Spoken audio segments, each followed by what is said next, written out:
ഇന്നലെയാണ് രാഹുൽ മാങ്കൂട്ടത്തിൽ യൂത്ത് കോൺഗ്രസ് അധ്യക്ഷ സ്ഥാനത്ത് നിന്ന് രാജിവെച്ചത്. അതിനുശേഷം ഇപ്പോൾ ആരാകും അടുത്ത അധ്യക്ഷൻ എന്ന ചർച്ചകൾ സജീവമാണ്. സ്വന്തക്കാർക്ക് വേണ്ടി പ്രമുഖ നേതാക്കൾ ചരടുവലി തുടങ്ങിയിട്ടുണ്ട്. വനിതകളെ അധ്യക്ഷ സ്ഥാനത്ത് എത്തിച്ച് മുഖം രക്ഷിക്കാനുള്ള ശ്രമവും ഇതിനിടെ നടക്കുന്നുണ്ട് എന്ന വിവരം കൂടി ഇന്ന് പുറത്തു വന്നിട്ടുണ്ട്. ഇതിൽ ഏതൊക്കെ പേരുകളാണ് നിലവിൽ ഉയർന്നു വരുന്നത് എന്നതുകൂടി വളരെ വേഗം ഒന്ന് പരിശോധിക്കാം.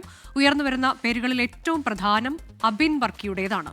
സംഘടനാ തെരഞ്ഞെടുപ്പിൽ ഐ ഗ്രൂപ്പിനെ പ്രതിനിധീകരിച്ച് മത്സരിച്ച അബിൻ വർക്കി രാഹുൽ മാങ്കൂട്ടത്തിന് പിന്നിൽ രണ്ടാമതെത്തിയിരുന്നു. നമ്മൾ അന്ന് ആ സമയത്ത് ഈ വാർത്തകളെല്ലാം നൽകിയിരുന്നതുമാണ്. നിലവിലെ സംസ്ഥാന അധ്യക്ഷൻ മാറിയ സാഹചര്യത്തിൽ ഏറ്റവും കൂടുതൽ വോട്ട് നേടിയ ഉപാധ്യക്ഷനെ പരിഗണിക്കണം എന്നാണ് ഉയരുന്ന ഏറ്റവും പ്രധാനപ്പെട്ട വാദം. രമേശ് ചെന്നിത്തല പക്ഷമാണ് അബിനു വേണ്ടി സജീവമായി രംഗത്തുള്ളത്.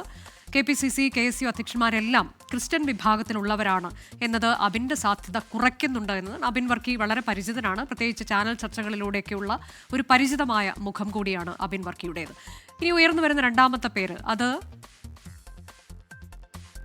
ബിനു ചുള്ളിലിൻ്റേതാണ്. യൂത്ത് കോൺഗ്രസ് ദേശീയ സെക്രട്ടറി ബിനു ചുള്ളിയിലിനായി KC വേണുഗോപാൽ പക്ഷം രംഗത്തുണ്ട്. കഴിഞ്ഞ തവണയുമൊക്കെ ഉയർന്നു കേട്ട ഒരു പേരാണ് ബിനു ചുള്ളിയിലിൻ്റേത്.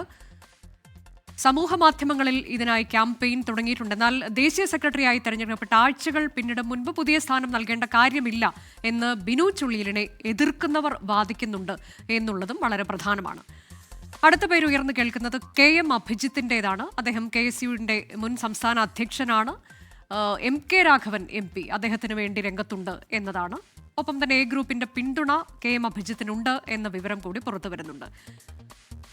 മറ്റൊരു വാർത്ത ഇന്ന് വന്നത് വനിതകളെ അധ്യക്ഷയാക്കാനുള്ള ഒരു ശ്രമം ഇതിനിടെ നടക്കുന്നുണ്ട്. അതായത് മുഖം രക്ഷിക്കുക എന്നൊരു ആലോചനയിലേക്ക് പാർട്ടി കടക്കുന്നുണ്ട് എന്നുള്ളതാണ്. അങ്ങനെ ഉയർന്നു കേൾക്കുന്ന ഒരു പേരാണ് അരിത ബാബു എന്ന യുവ നേതാവ്. വനിതകളിൽ ആദ്യ പരിഗണന തന്നെയാണ് ഇവർക്കുള്ളത് എന്നതാണ്. ആലപ്പുഴയിൽ നിന്നുള്ള നേതാവാണ്. കായംകുളത്ത് UDF സ്ഥാനാർത്ഥിയായി മത്സരിച്ച അരിത ഇപ്പോൾ യൂത്ത് കോൺഗ്രസിന് സംസ്ഥാന വൈസ് പ്രസിഡന്റാണ്. അരിതയുമായി ഈ വിഷയം നേതൃത്വം സംസാരിച്ചു എന്നൊക്കെയുള്ള വാർത്തകളും പുറത്തു വരുന്നുണ്ട്. മറ്റൊരു വനിതാ നേതാവ്, അതും ചാനൽ ചർച്ചകളിലൂടെയൊക്കെ പരിചിതമായൊരു മുഖമാണ്. ഡോക്ടർ സോയ ജോസഫിന്റെ പേരാണ് ഉയർന്നു കേൾക്കുന്നത്. യൂത്ത് കോൺഗ്രസ് സംസ്ഥാന ജനറൽ സെക്രട്ടറിയാണ് സോയ ജോസഫ്. ഒപ്പം OJ ജനീഷിന്റെ പേരും പരിഗണനയിലുണ്ട്. 2 ദിവസത്തിനകം തന്നെ പുതിയ അധ്യക്ഷനെ പ്രഖ്യാപിക്കാനാണ് നേതൃത്വത്തിന്റെ നീക്കം.